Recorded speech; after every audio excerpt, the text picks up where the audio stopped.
Hi everyone. In this model, we are going to discuss remaining percentage. So percentages లో remaining percentage అనే questions వస్తే వాటిని ఎలా solve చేయాలనేది మనం ఇప్పుడు ఈ మోడల్లో డిస్కస్ చేద్దాం. సో ఇప్పుడు దీంట్లో మనం బేసిక్స్ నుంచి డిస్కస్ చేద్దాం. అసలు క్వశ్చన్స్ ఎలా ఉంటాయో చూద్దాం. A person spent 20% of his salary on fuel. ఒక పర్సన్ తన మొత్తం శాలరీలో 20% ఫ్యూయల్ మీద ఖర్చు పెట్టాడు. 30% ఆఫ్ ద రిమైనింగ్, ఆ 20% ఖర్చు పెట్టేయగా మిగిలిన దాంట్లో 30% రెంట్ మీద ఖర్చు పెట్టాడు. సో ఇప్పుడు ఫ్యూయల్ మీద ఖర్చు పెట్టాడు కొంత, రెంట్ మీద కొంత ఖర్చు పెట్టాడు, కొంత శాలరీ మిగిలింది. ఆ మిగిలిన దాంట్లో 50% ఎంతైతే మిగిలిందో దాంట్లో 50% ఫుడ్ మీద ఖర్చు పెట్టాడు. సో ఆ ఖర్చు కూడా అయ్యింది. ఇప్పుడు ఇంకొంత మిగిలింది. ఆ మిగిలిన దాంట్లో 25% of the remaining on clothes, ఆ మిగిలిన దాంట్లో 25% క్లోత్స్ మీద ఖర్చు పెట్టాడు. ఇప్పుడు కొంత మిగిలింది. ఆ మిగిలిన దాంట్లో 33.33 ఎంటర్టైన్మెంట్ మీద ఖర్చు పెట్టాడు. ఈ ఖర్చులన్నీ పోను తను 7,000 రూపీస్ దాచుకున్నాడు.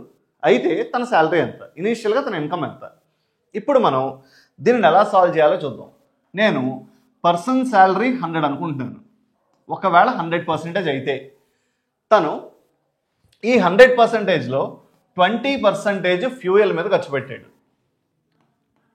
సో 100లోంచి 20% పోతే 20% ఫ్యూయల్ మీద ఖర్చు పెట్టాడు.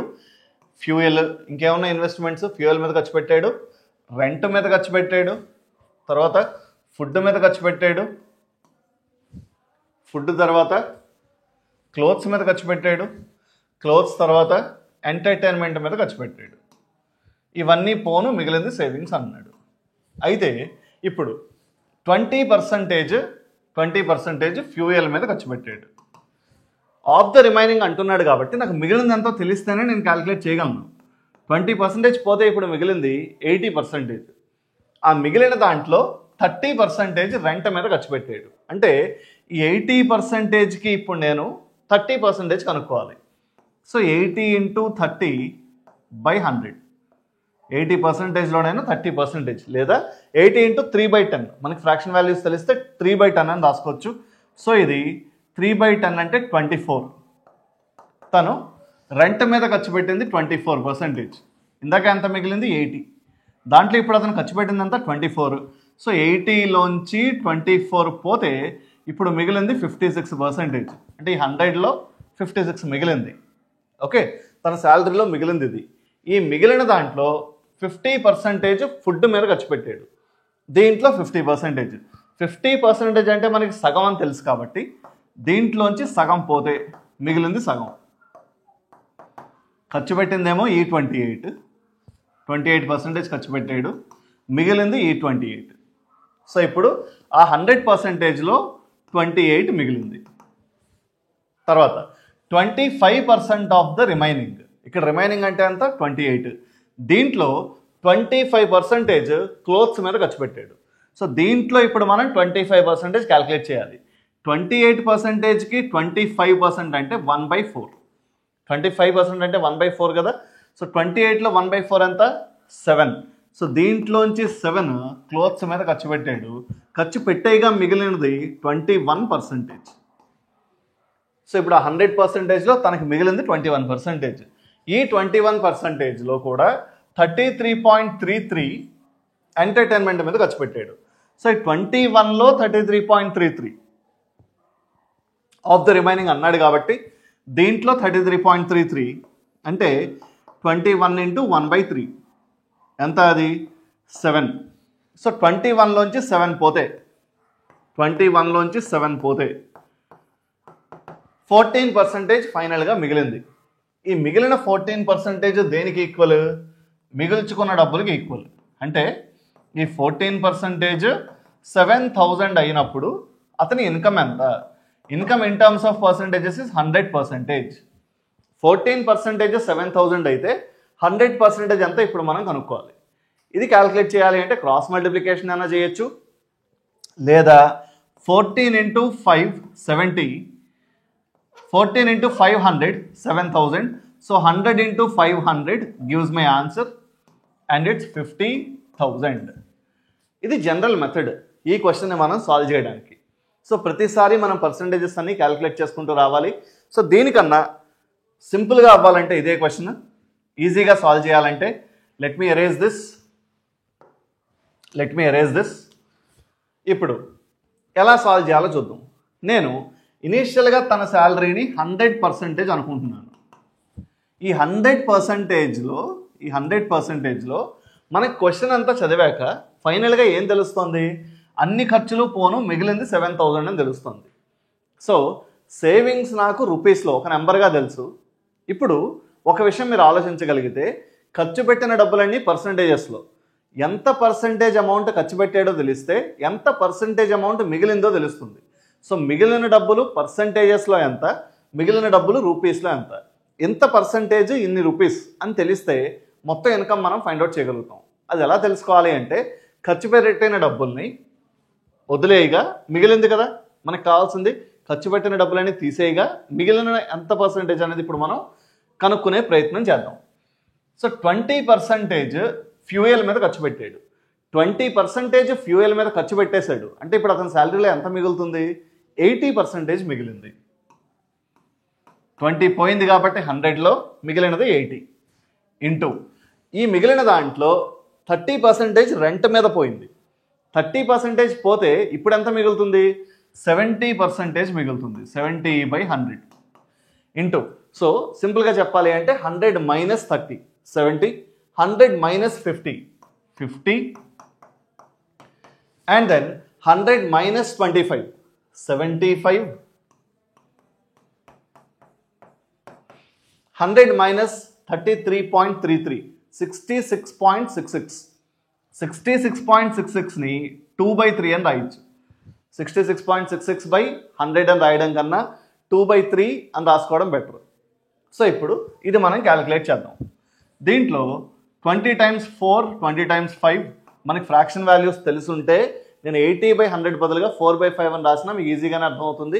సో మనకి ఫ్రాక్షన్ వాల్యూస్ తెలిస్తేనే అడ్వాంటేజ్, ఒక స్టెప్ కలిసి వస్తుంది.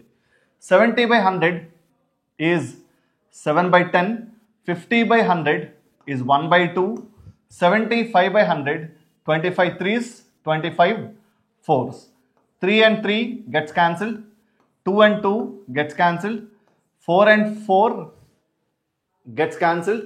Now we are left with 20 and 7. ఇక్కడ ఒక 0 ఉంది, ఈ 0 కూడా క్యాన్సిల్ అయితే 14% మిగిలింది. 2 × 7 14%. సో మొత్తం క్యాలిక్యులేషన్ అంతా ఒక దెబ్బలో అయిపోయింది. 14% 7,000 అయితే 100% ఎంత అనేది ఇప్పుడు మనం క్యాలిక్యులేట్ చేయాలి. 14 ఏ నెంబర్తో మల్టిప్లై చేస్తే 7,000 వస్తుంది, 500తో. సో 100ని 500తో మల్టిప్లై చేస్తే మన ఆన్సర్ వస్తుంది and it's 50,000. So this is how we calculate. సో ఎంత పర్సంటేజ్ అయితే ఖర్చు పెట్టాడో మనకు తెలుసు కాబట్టి 100లోంచి ఆ నెంబర్ తీసేస్తాం మనం. సో 100లోంచి 20 తీస్తే 80, 100లోంచి 30 తీస్తే 70, 100లోంచి 50 తీస్తే 50, 100లోంచి 25 తీస్తే 75, 100లోంచి 33 తీస్తే 66.66. 66.66 అంటే 1/3కి డబుల్. 1/3 అంటే 33.33. 66.66 అంటే 33.33కి డబుల్ కాబట్టి 1/3కి డబుల్ కాబట్టి అది 2/3. ఈ క్యాలిక్యులేషన్ అంతా అవ్వగా మిగిలిన పర్సంటేజ్ 14. 14% 7,000 కాబట్టి 100% మనం క్యాలిక్యులేట్ చేయగలిగాం and we got the answer as 50,000. Let us look at another question now. Let us look at this question. In a company, 25% of the employees are in finance department. So ఒక కంపెనీలో 25% employees finance డిపార్ట్మెంట్లో ఉన్నారు. 40% of the remaining employees are in the sales department. 40% ఏమో sales డిపార్ట్మెంట్లో ఉన్నారు and 30% of the remaining employees, మిగిలిన వాళ్ళల్లో 30% marketing డిపార్ట్మెంట్లో ఉన్నారు. మిగిలిన వాళ్ళు వీళ్ళందరూ అయిపోగా మిగిలిన వాళ్ళు 756 మెంబర్స్. ఈ 756 మెంబర్స్ రీసెర్చ్ అండ్ డెవలప్మెంట్లో ఉన్నారు. సరే సాల్వ్ చేద్దాం క్వశ్చన్ని. ఎంతమంది మిగిలేరో మనకు తెలుసు, 756 మెంబర్స్ మిగిలేరు కాబట్టి మిగిలిన నెంబర్ అది కాబట్టి 25% of the employees.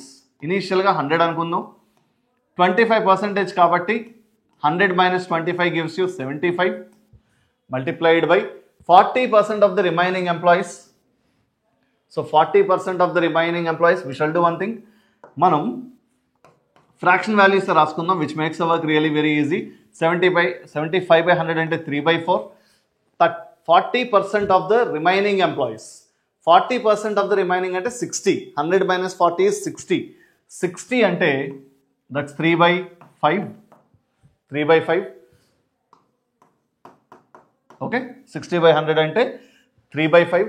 And then 30% of the remaining. 30% of the remaining. 30 పోతే మిగిలినంత 70. 70 by 100. 7 by 10. Into అంతే. సో ఇది మనకి ఇప్పుడు మిగిలిన నెంబర్, మిగిలిన పర్సంటేజ్ వస్తుంది. ఇది దేనికి ఈక్వల్? 756కి equal. Let us calculate this. So 10 times 10, 100. And then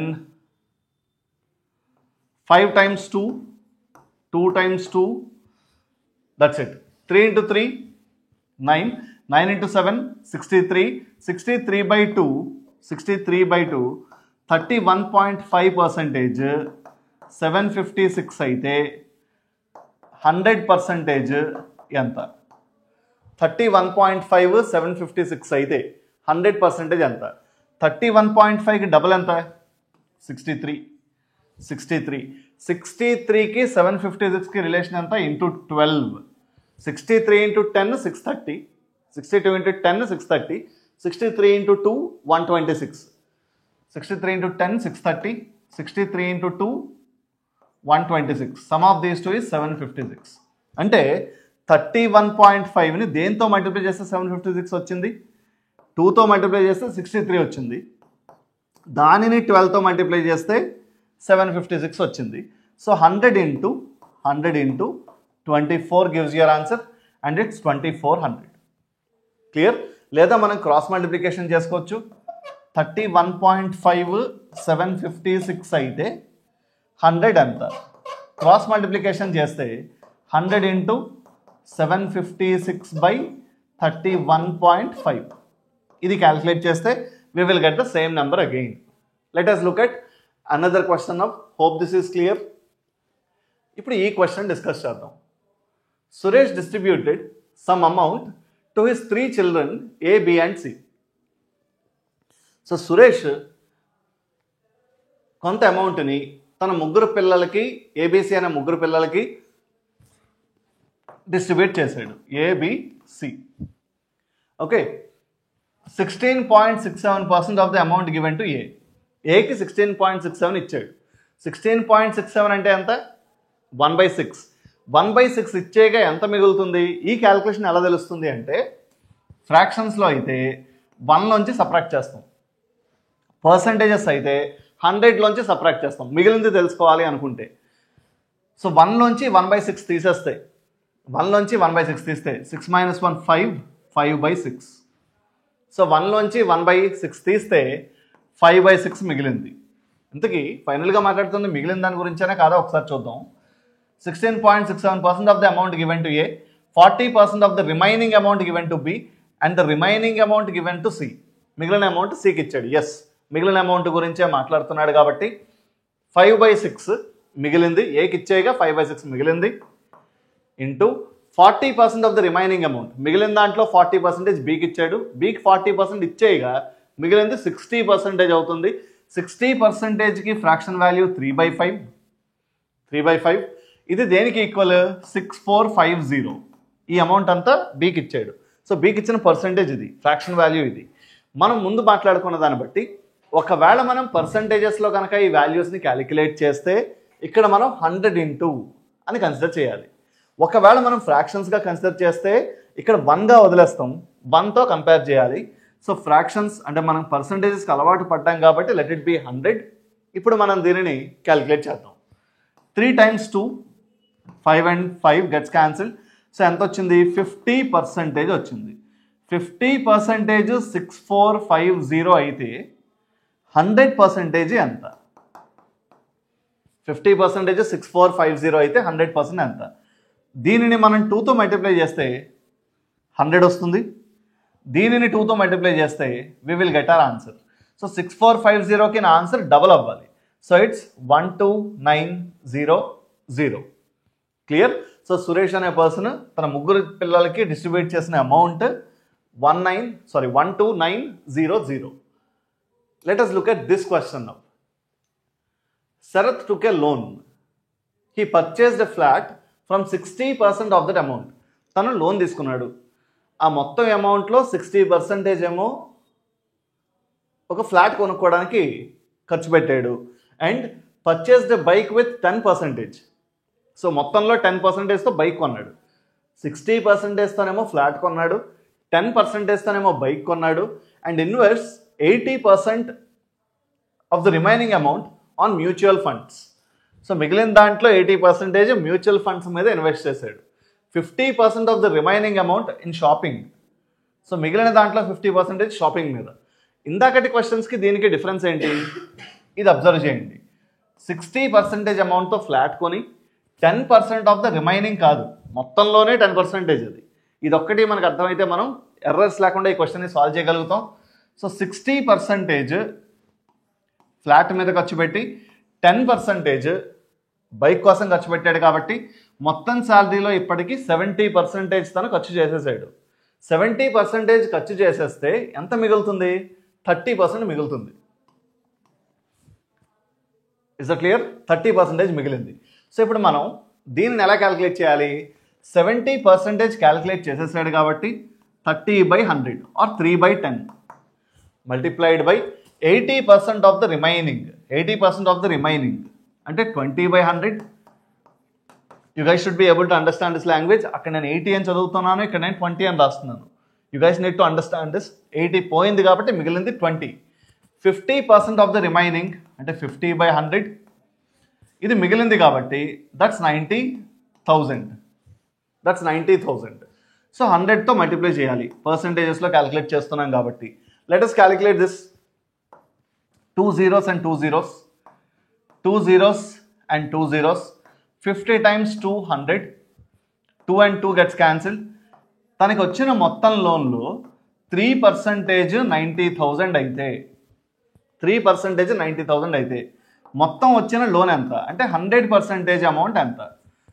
3కి 90,000కి రిలేషన్ ఏంటి? 3 into 30 90. So 3 into 30,000 is 90,000. 100 into 30,000 will be your answer. 100 into 30,000 is this 30 lakhs. This is your answer. So we are done with one of the important models from the topic percentages. And we will meet soon again in the next video. Hope this is clear. Thank you.